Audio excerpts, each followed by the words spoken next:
Hello, good evening everyone. Ngayon ay ano ba yan? I'm holding lab result of my daughter. Normal naman yung kasi yung anak ko na-found out ko na meron siyang bukol sa leeg. Medyo malaki na. Hindi ko napansin before kasi hindi siya makita, pero nang nag-shoot mga siya, nakita ko yung bukol by ngayong June 2024. Then after that, pumunta kami ng internal medicine,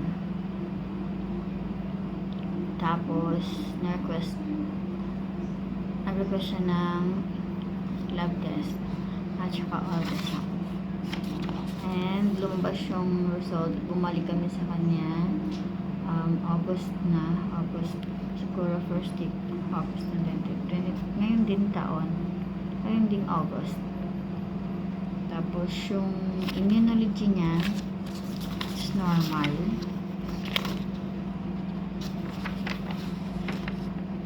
Yung TSH na normal, yung FT3 normal, and FT4 normal. So, hindi siya hyper or hypothyroid. But, yung ultrasound report niya is hindi maganda. Kasi, yung right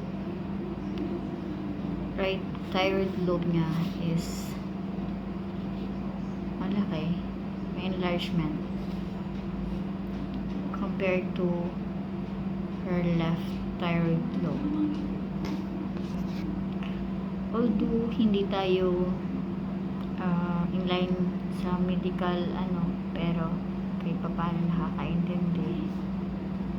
So meron siyang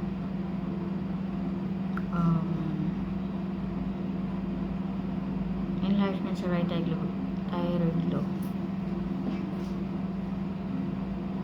and may mga complex nodulously and cystic lesions. So binalik namin sa internal medicine since na normal naman lahat yung lab test niya except sa kanyang ultrasound result. So nirefer kami agad sa ENT para dun sa bukol niya dito.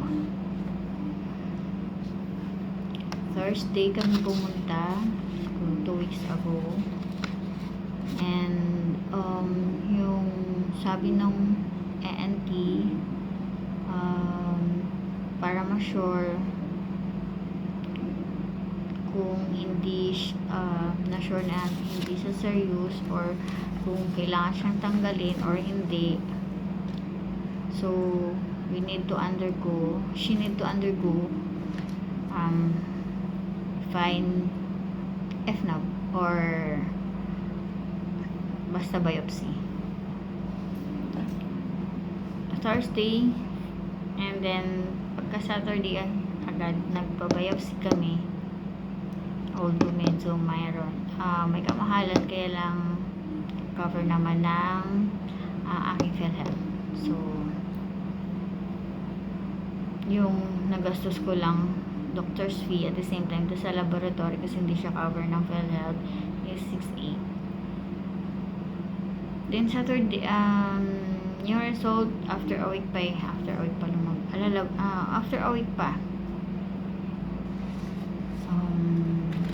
yung result niya. Then Friday may nag-message sa akin, holiday siya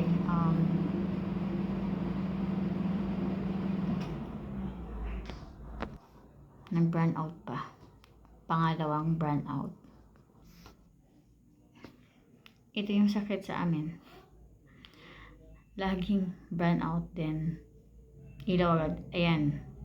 Pampataas ata ng bill.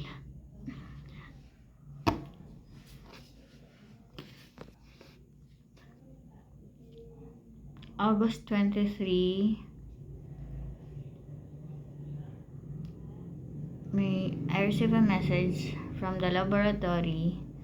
That's August 23 na andun na yung result. But holiday naman, so kinabukasan na kami pumunta. August 24, Saturday, may clinic din naman yung ENT. Nung pumunta na kami sa laboratory, agad nakita ng anak ko category 5 for malignancy. Nung una parang okay lang, pero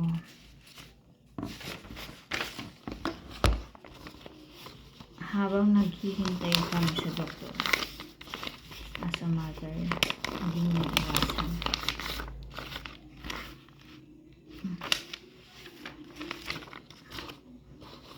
Kasi nakalagay category 5, suspicious for malignancy, suspicious for papillary thyroid carcinoma. Sakit sa dibdib, diba? Yung anak ko 20 years old pa lang, and in third year college, taking up BS accountancy. So hindi ko mapigilan while waiting sa kanyang ENT. Masakit, diba? Masakit na. Hindi ko alam kung anong maramdaman ko. Basta. And then dumating yung doctor and explain sa amin. Grabe yung pigil ko sa sarili ko. Hanggang sa pag-uwi. Parang okay lang din. Pero pag-uwi ko naman, sakit-sakit sa dibdib. So, burst out. Umiyak ako. Ako na malakas.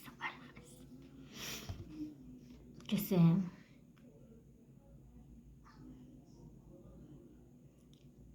hindi ko ma-imagine. And this is the start of our journey, of my daughter's journey for fighting her